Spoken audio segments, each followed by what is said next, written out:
Salve María, queridos amigos. La Iglesia celebra hoy algo grandioso, una solemnidad en medio de la Cuaresma, en este tiempo de oración, de ayuno, de penitencia, donde la Iglesia se viste de ese color morado, signo penitencial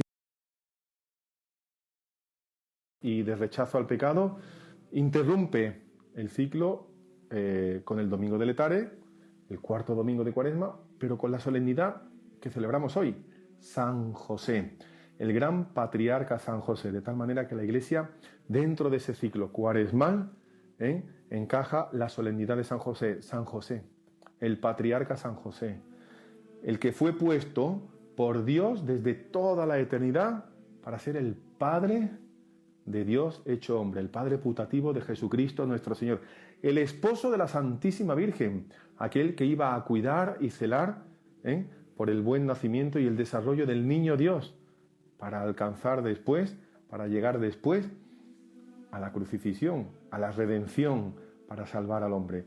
San José, que junto con la Santísima Virgen y el niño Dios, muchos santos lo llaman la Trinidad en la tierra, Jesús, José y María.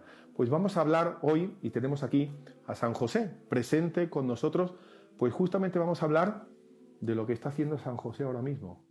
Dormir, del sueño de San José, de la dormición de San José, de cómo duerme San José. ¿De qué vamos a hablar?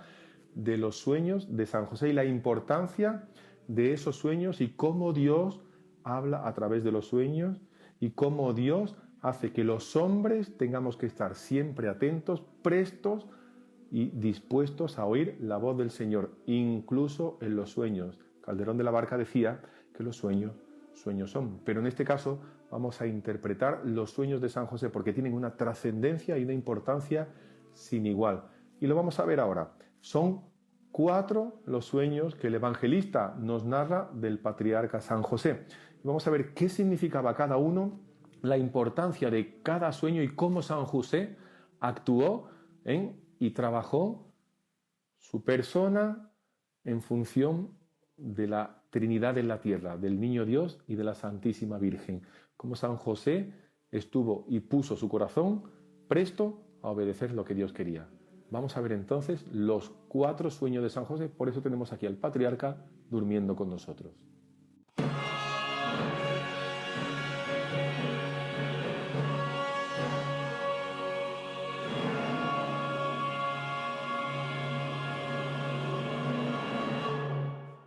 Y muchas veces nos pasa que cuando leemos en el Evangelio los pasajes del mismo, se narran de una forma tan sencilla que muchas veces no somos conscientes y no llegamos a entender la profundidad que alberga. Leemos uno de los pasajes, no percibimos la tragedia muchas veces que esconde detrás de cada palabra, detrás de cada párrafo que nos narran los evangelistas.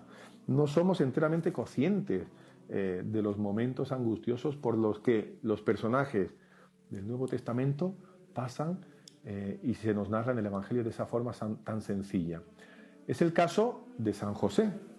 Fijaros bien que San José está puesto por Dios para cuidar nada más y nada menos que de las 2 criaturas más importantes en la historia de la humanidad.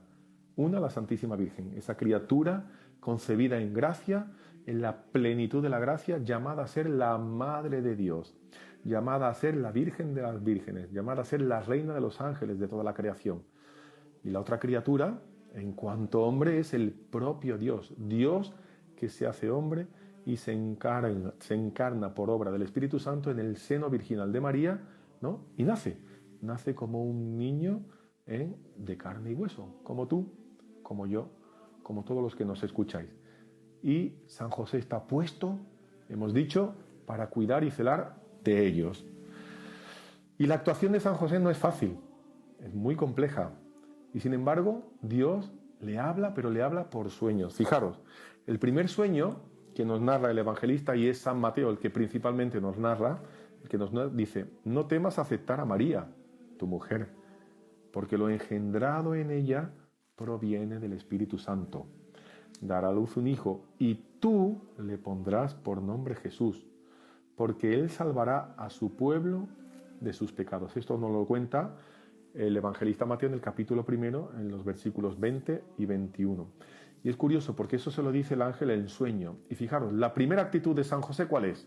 Dice el Evangelio más adelante, al despertar José de su sueño, hizo como el Señor le había mandado. O sea, hizo lo que el ángel del Señor le había mandado.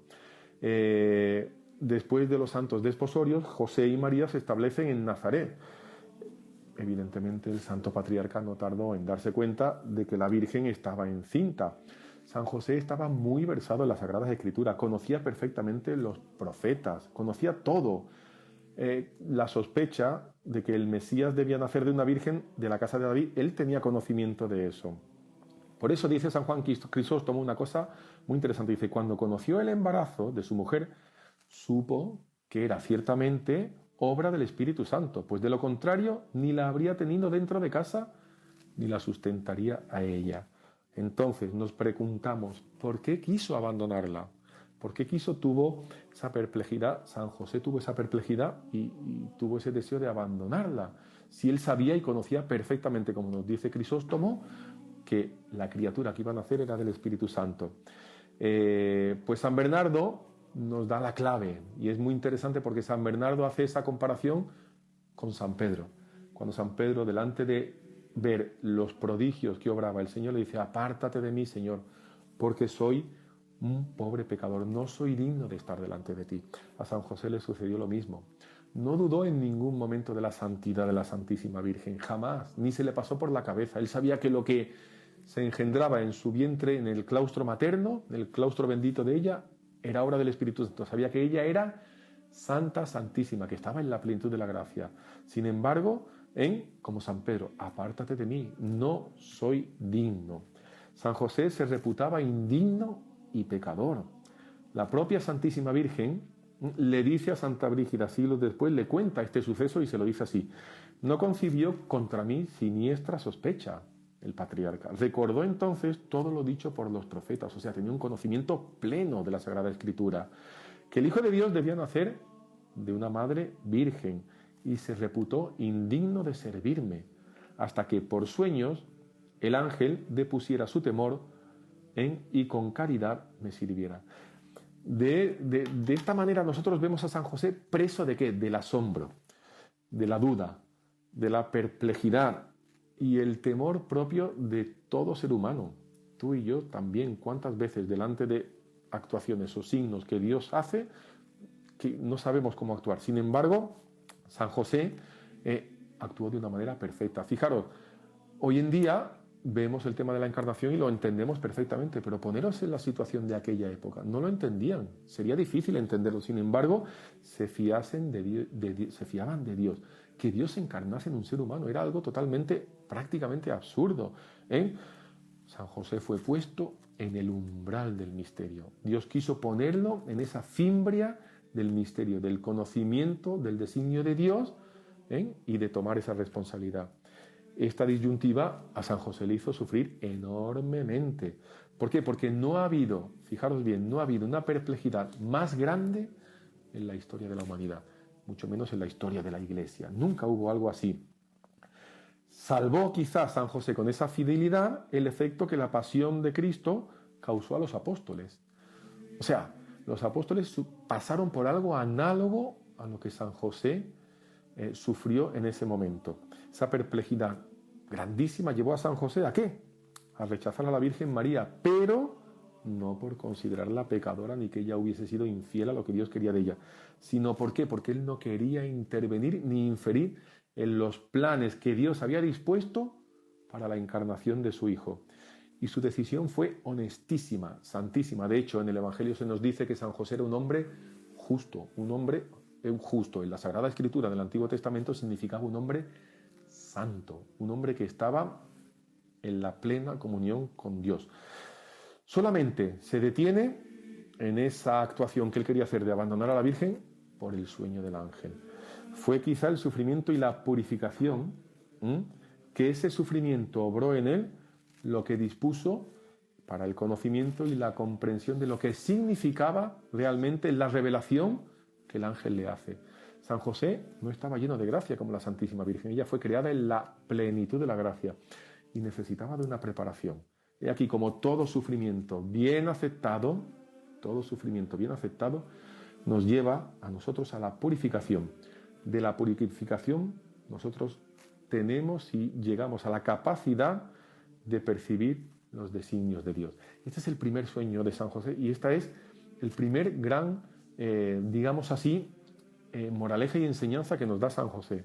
En cuanto toma conocimiento, él al punto se dispone a hacer lo que el ángel dijo: obediencia, entrega y deseo de hacer la voluntad de Dios. Y después, a través del sufrimiento, la purificación para conocer profundamente lo que Dios quiere de cada uno de nosotros. El sufrimiento, por lo tanto, es necesario y es bueno desde que lo aceptemos como lo aceptó San José, con conocimiento de causa y con recta intención de querer y conocer la voluntad de Dios.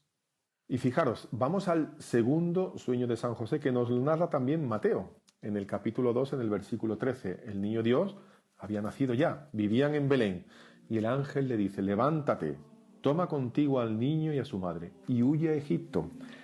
Quédate allí hasta que te diga, porque Herodes va a buscar al niño para matarlo.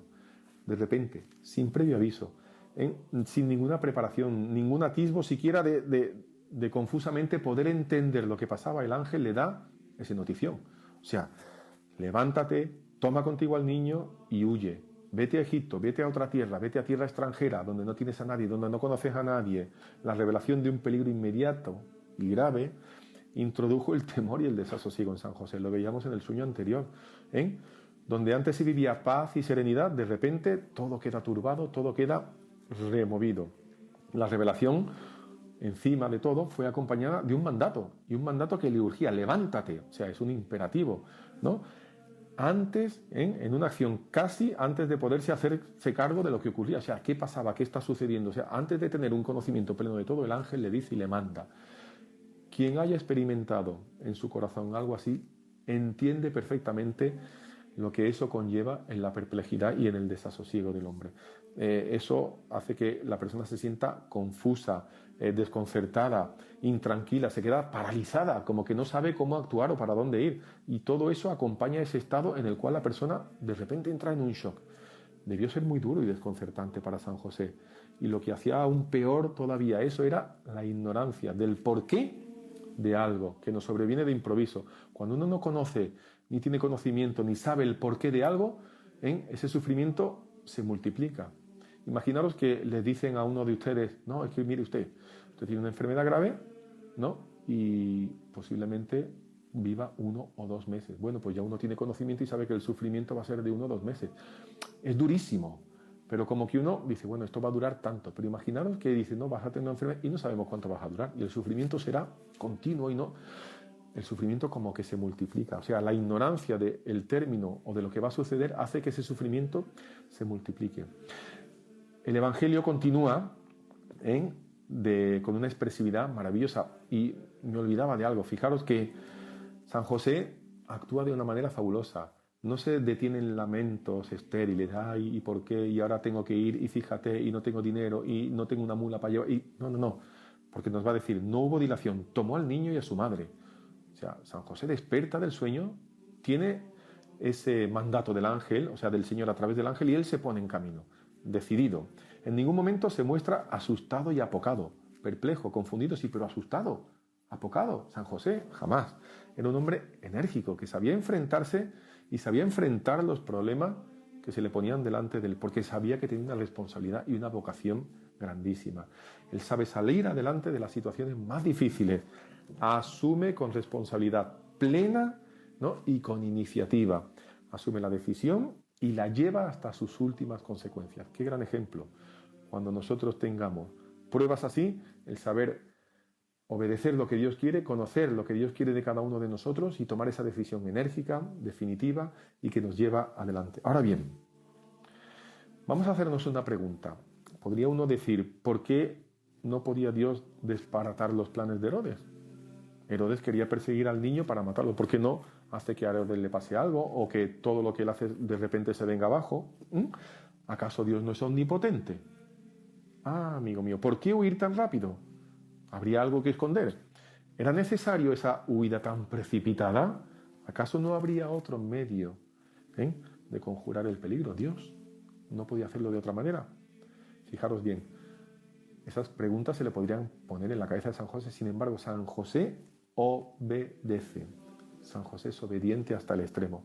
Suspende su propia inteligencia. Acepta lo que no entiende. Se determina y va. Esa docilidad ante Dios de ninguna manera es señal de debilidad. Al revés, es señal de fortaleza. Siempre dominarse a sí mismo no es señal de debilidad. Todo lo contrario, es señal de una fortaleza. Doblegar nuestra autosuficiencia es doblegar nuestro orgullo. La verdadera libertad, la auténtica, la única, es decir, sí, cada vez que Dios se dirige a nuestro corazón, cada vez que Dios se dirige a nuestra alma, cada vez que Dios se dirige e interviene en nuestra vida. Dios se dirige a nosotros y nos dice, ¿quieres? Es decir, sí, cuando tenemos un verdadero deseo de huir y de unir nuestra voluntad con la de Dios, de huir de nuestra propia voluntad para unir a la de Dios de una manera constante, ahí es que se producen las grandes maravillas de la historia. Empezando, fijaros bien, por las pequeñas cosas del día a día, que muchas veces son cosas triviales, banales, que nos pasan a menudo. Y Dios quiere que le digamos sí y que sometamos nuestra voluntad. De nuevo, el ángel le comunica a San José lo mínimo e indispensable. San José, dice el evangelista un poquito más adelante, dice así, levantándose de noche, tomó al niño y a su madre y se retiró a Egipto sin dilación. Obedeció plenamente. El resto lo deja en las manos de Dios. Y Dios deja el resto en las manos de San José. ¿Para qué? Para que por su propia iniciativa, con el buen sentido y la experiencia, San José actúe en conformidad de la voluntad de Dios. Huir enseguida, dirigirse así a Egipto, permanecer allí ¿hasta cuándo? No sabemos. El ángel le dice, quédate allí hasta que yo te avise. Ese es el nuevo aviso y lo que Dios quería de él. San José decidió el cómo y los medios, el camino a seguir, el alimento, todo lo determinó él. El camino de Belén a Egipto no pensamos que es como ir que coges un coche, te metes en una autovía y vas fabulosamente rápido, no. Estaría lleno de peligro, lleno de incertidumbre, lleno de perplejidades y San José va determinado. San Juan Crisóstomo otra vez considera con pasmo el contraste entre el poder de Dios, fijaros bien, y el aparente abandono en que la Sagrada Familia se ve constantemente sometida. Como si Dios, en lugar de estar pendiente de las necesidades, de todo lo que necesita esa Trinidad en la tierra, los hubiera olvidado a la merced de ¿qué? Del egoísmo y de la maldad de los hombres. Y todo eso Dios lo pone en San José. Lo pone en el corazón de San José. ¿Qué sentido podría tener estos apuros y estrecheces, peligros, amenazas, huidas? Concluyendo que tales cosas encierran una gran lección para nosotros. Fijaros, desde el principio debemos aguardar las tentaciones y acechanzas. Tenemos que saber enfrentarlas. Desde el principio Jesús abrazó la cruz y también la abrazaron los que le amaron. Es la segunda enseñanza que nos da San José. Siempre estar prestos a la voz del ángel. Fiarse de Dios plenamente, unir nuestra voluntad, o sea, abandonar nuestra voluntad para unirnos a la de Dios y actuar como Dios actuaría, sabiendo que si nos unimos al dolor, al sufrimiento, a la cruz, abrazando la cruz, actuaremos según lo que Dios quiere, como hizo San José en este segundo sueño. Vamos a pasar al tercer sueño. Y es muy interesante porque San José, la dinámica de la actuación de Dios en el corazón de San José es muy constante en estos 4 sueños que estamos viendo. Ahora en el tercero, fijaros, ha muerto Herodes. San José había huido a Egipto, el ángel le dijo, quédate allí hasta que yo te lo mande. Ha muerto Herodes. Y le dice así, otra vez nos narra San Mateo. Dice, levántate, coge al niño y a su madre y vuelve a la tierra de Israel, porque han muerto los que atentaban contra la vida del niño. O sea, vuelve a Israel, ya no vuelve a Belén, donde estaba, le manda a otro lugar. En este tercer sueño, el mensajero divino, después de haber informado de que los que intentaban acabar con la vida del niño habían muerto, le ordena una vez más que se levante, que coja al niño, que vaya con su madre y que vuelva. Y otra vez nos dice el evangelista, levantándose, tomó al niño y a la madre y partió. Fijaros que San José nos hace preguntas, pero bueno, y puede ser hoy, puede ser mañana, ¿y por qué ahora? Fíjate ahora que ya nos hemos establecido aquí, que ya estamos a gusto y contentos. No, levantándose, o sea, inmediatamente terminó el sueño, San José despierta. ¿Cómo sería ese sueño? Estaría despierto sería una emoción o sería un propio sueño de verdad. No lo sabemos, pero podemos imaginarlo. San José está durmiendo, tiene ese sueño, se levanta, se despierta, levantándose, tomó al niño y a la madre y partió. Ya muerto Herodes, el ángel le avisa. Nadie sabe el tiempo que pasaron en Egipto. No nos lo narran el tiempo que pasó. Los evangelistas no lo cuentan. Conocemos lo que sucedió después en aquella tierra. 30 años después, San Marcos marchó a evangelizar esas tierras, Egipto. Fijaros, sí, estuvo allí. De esa aridez desértica y de caminos floreció la maravillosa vida eremética. Todo el norte de África fue un vergel de la fe y de la civilización, de la enseñanza de Cristo, cuyo ejemplo, la de todos esos eremitas que vivían allí, propició centenares de hombres que abandonaron todo y se entregaron al servicio, al amor de Dios y a la contemplación y a provocar y a dar enseñanzas que hasta hoy en día sirven y ejercitan de modelo para la Iglesia universal. La acción sagrada de la familia, fijaros, en esa zona fue exorcística. Toda esa zona seguramente estaría llena de malos espíritus. Y la Sagrada Familia Quillo lo purificó todo con su presencia. Ahí estaban, fijaros, el propio Dios, el Verbo encarnado. María, la criatura más perfecta, porque estaba concebida en la plenitud de la gracia. Y San José, el gran patriarca, el esposo de la Virgen y Madre de Dios. De nuevo volver y cruzar todo el país con lo que eso conlleva. Peligros, amenazas. Sabían que tenían que realizar ese viaje. San José estaba dispuesto, esperaban. ¿Esperaban qué? El aviso del ángel. Estaban preparados para cuando el ángel les avisara. Cuando el divino mensajero se lo dice, no, quédate allí hasta que yo te avisa. El ángel le habla y San José inmediatamente se pone en marcha. Y fijaros que habla de los enemigos, porque el evangelista dice así, han muerto los que atentaban. No era solo Herodes, era un conjunto de personas que sabían y tenían conocimiento que el Mesías debía de nacer y ya había nacido, y no querían que Dios estableciera su enseñanza de amor en la tierra. Entonces esa fue la gran persecución, no solo la de Herodes, sino de todo un pueblo, de todo un conjunto de personas que no quería el bien para el pueblo de Israel, el verdadero pueblo. La pregunta que nos podemos hacer, ¿quién más querría matar al Mesías? Porque claro, siempre la mente es Herodes, pero a aquellos que atentan contra la vida, en plural lo dice. Para todos esos el niño Dios suponía un estorbo. La tradición judía afirmaba que el Mesías era un liberador. Claro, y pensaban que era un liberador político, un liberador social. Sin embargo, la liberación de Dios era muchísimo más profunda. ¿De qué iba a liberar al pueblo elegido? De la esclavitud. Pero no de la esclavitud al pueblo romano, sino de la esclavitud del pecado. De la esclavitud que nos ata al propio Satanás, por causa del pecado. San Pablo nos lo dice, si no eres esclavo de Dios, vas a ser esclavo de tu propio pecado, o sea, esclavo del demonio. Y fijaros, esas personas no querían salir, no querían abandonar la esclavitud del pecado, preferían vivir. Por eso Dios, el niño Dios, les estorbaba. Por eso ellos tenían la intención de matar al niño Dios. Sin embargo, San José sabía que tenía que dar cumplimiento a la vocación propia de él, de la Santísima Virgen, y a la misión redentora de Cristo, ya de niño, de liberar al hombre del pecado. Y así ellos se pusieron en camino y volvieron a la tierra de Israel. Vamos ahora a ver el cuarto sueño que nos narra el evangelista en el capítulo 2, en esos versículos del 22 en adelante, que nos va a narrar ese cuarto sueño de San José. Dice así: al enterarse de que Arquelao reinaba en Judea, en lugar de su padre Herodes, tuvo miedo de ir allí, y avisado en sueños, se retiró a la región de Galilea y se fue a vivir a un pueblo llamado Nazaret.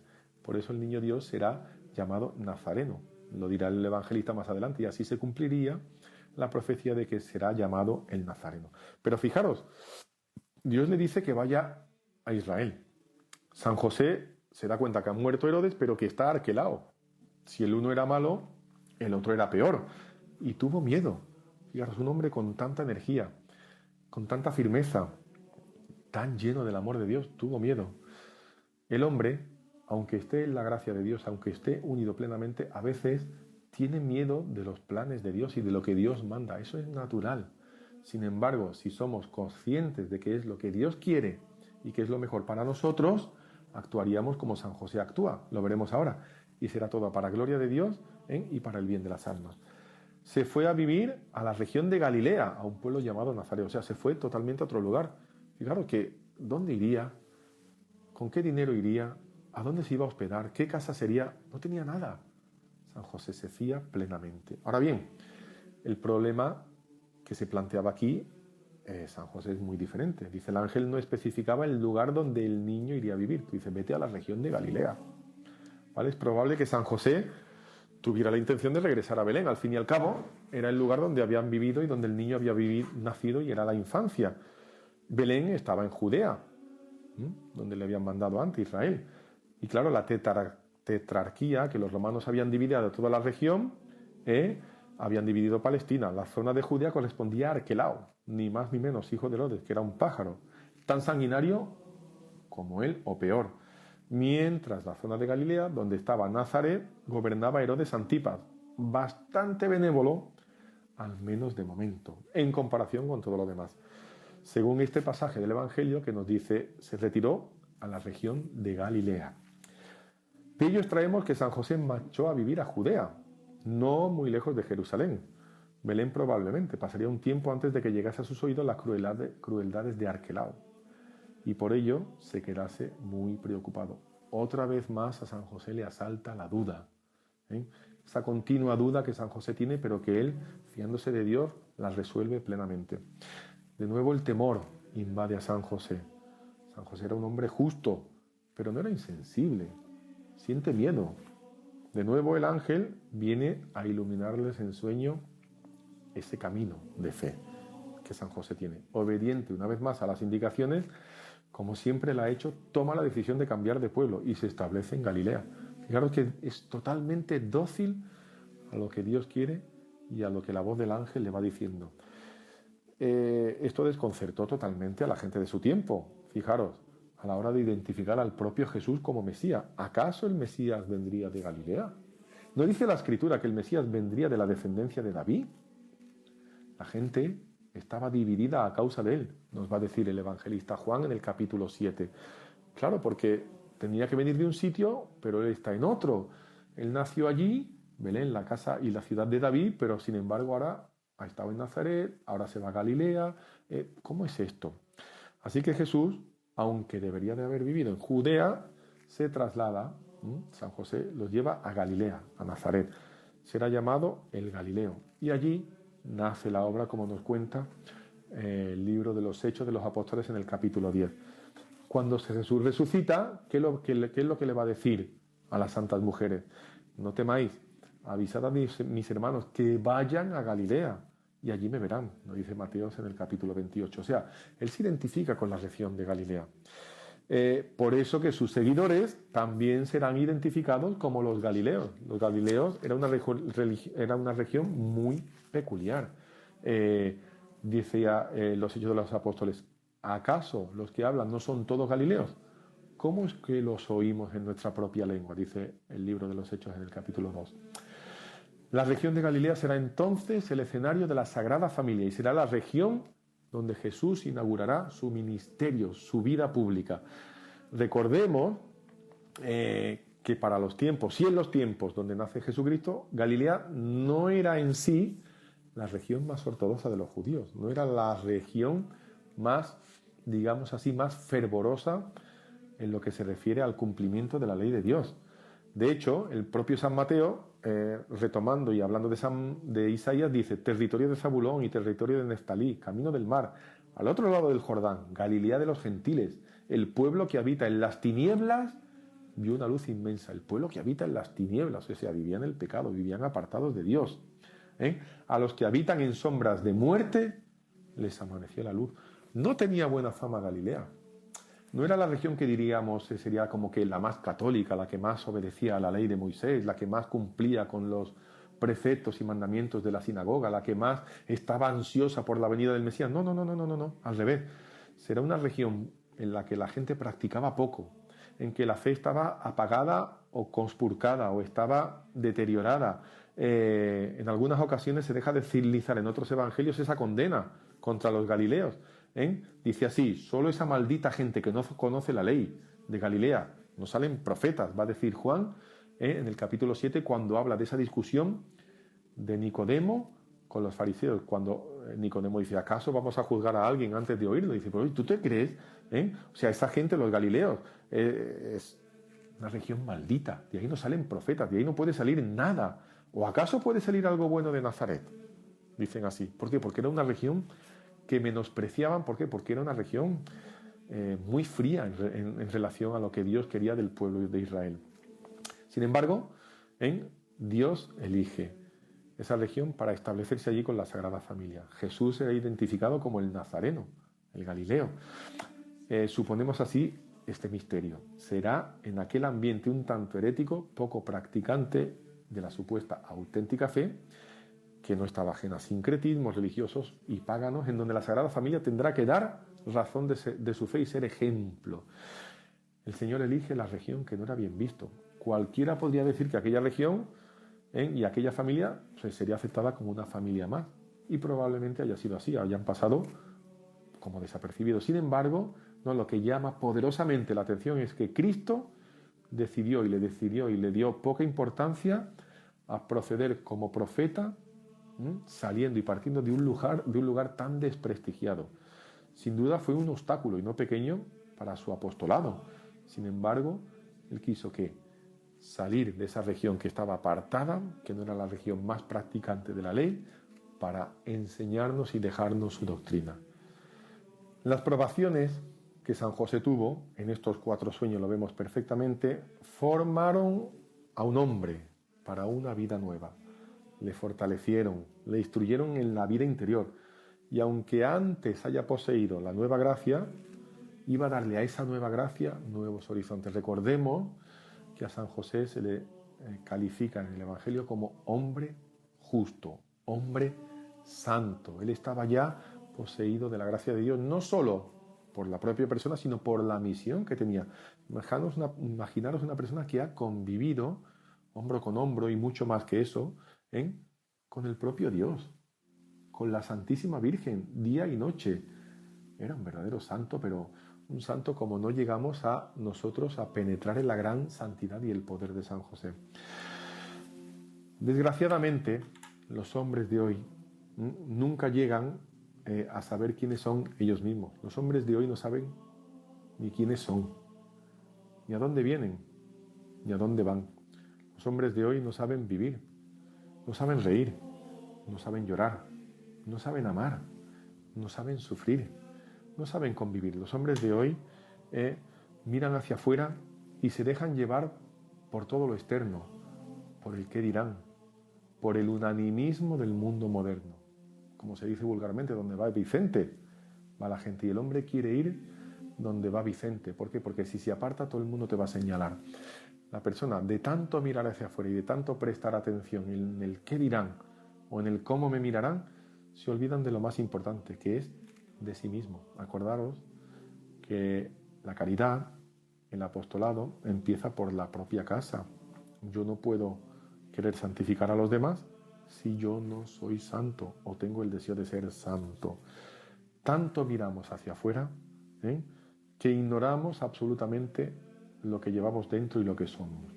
Se esconden en la multitud, nos escondemos en la multitud que nos rodea. Nos queremos camuflar adoptando los pensamientos, los tópicos, las formas, el lenguaje, ¿no? Y todo es cambiante, porque lo que hoy es, mañana deja de ser.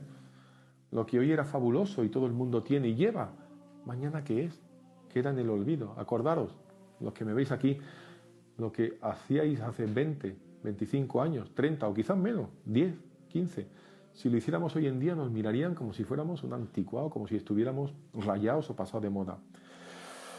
Y en caso de que tenemos que enfrentarnos con los conflictos, ¿no? No sabemos actuar ni sabemos proceder como Dios quiere que procedamos. ¿Por qué? Porque no sabemos muchas veces qué es lo que Dios quiere para ti o para mí, a través de los sufrimientos, a través de las perplejidades, a través de las dudas, a través de las contrariedades de la vida del mundo de hoy. Y los hombres esperan más en sí mismos y en aquello que les rodea, que esperan en Dios y lo que Dios quiere para cada uno de nosotros. San José es el ejemplo contrario a todo eso. San José podría haberse adaptado, como era un hombre justo y conocía la ley, al mundo que les rodeaba, a la sinagoga, incluso en Galilea, donde no eran tan practicantes, podría haberse adaptado a lo que el pueblo tenía necesidad o quería en ese momento. Sin embargo, no. San José quiso buscar la solución adecuada, que es lo contrario que hacemos hoy en día. Hoy en día el hombre busca la solución inadecuada, la que busca el consenso de todo lo que nos rodea. San José no. San José supo enfrentar con valentía, con gallardía, con profundidad, con santidad, con firmeza, con perseverancia y sobre todo, abandonando su voluntad, obedeciendo y entregando su voluntad a la voluntad de Dios. No nos fijemos en los criterios que están vigentes en la sociedad, en lo que el mundo manda o en lo que el mundo quiere. ¿Por qué? Porque si hacemos eso, nos sumergeremos en la vorágine de pecado del mundo de hoy. Tomemos el ejemplo de San José. ¿Cuántas veces Dios nos habla a través de los sueños? Pero los sueños no solo son los sueños en los que dormimos plácidamente, serenamente y justamente como San José, sino muchas veces esos sueños son las palabras de un amigo, la asistencia a una bella liturgia, una bella Eucaristía en la cual Dios habla en el corazón y sentimos ese corazón que llevamos dentro, que a veces está frío, es duro, parece de piedra, vemos que se enternece, vemos que se transforma en carne, que se rodea de amor y sabemos que la voluntad de Dios está en seguir su voluntad, en seguir la voluntad de lo que Dios quiere a través de los sacramentos, a través de la vida de oración y a través de esa obediencia y esa prontitud y prestancia como tuvo San José. Pues que San José nos ayude en esta festividad de hoy y siempre en saber discernir, oír la voz de Dios y estar como Él, presto sum, aquí estoy, como decía Samuel, aquí estoy Señor, para hacer lo que tú quieras. Que San José nos ayude y nos dé esa firmeza, esa prestancia en oír la voz de Dios, en obedecerla y en ponerla en práctica. Acordaros que los sueños levantándose, ¿no?, tomó al niño y a su madre, o sea, al punto, al momento. San José no lo dejó para después o para un mañana. Vamos a hacer eso, si os parece, en esta Cuaresma. Vamos a adoptar ese verbo, levantándose, o sea, como que resucitando de ese estado en el que estamos, de tibieza, de mediocridad, o, quién sabe, si no, de pecado. Levantémonos, resucitemos, abandonemos el pecado y como San José, pongámonos prestos a obedecer lo que Dios quiere de cada uno de nosotros. Que San José os bendiga, os proteja, os guarde. Y tomemos el ejemplo de San José y tomemos también el ejemplo de Santa Teresa. Ella decía, gran devota de San José, que nunca cosa que ella le había pedido a San José que no le había concedido. San José está llamado a abrir una ventana de gracias inmensa para la Iglesia de hoy en adelante, para siempre, pero quizás y especialmente de hoy en adelante. Pidámosle porque San José nos unirá plenamente a Cristo y a María. Que esta Santa Cuaresma, esta solemnidad de San José, nos ayude a ser otros San José para estar unidos plenamente a Dios y a la Santísima Virgen. Que San José os bendiga a todos. ¡Salve María! Estimado amigo, ¿quiere usted ser evangelizador como los heraldos del Evangelio? Ayudarles a llevar a la Santísima Virgen María a todos los corazones, aquí en España. Pues es muy sencillo. Simplemente hágase miembro de este canal de los heraldos del Evangelio de España. Haciendo una pequeña aportación, usted ayudará a aumentar todavía más nuestro apostolado, que va a ser suyo también. Le mando una gran bendición. En nombre del Padre, del Hijo y del Espíritu Santo. Amén.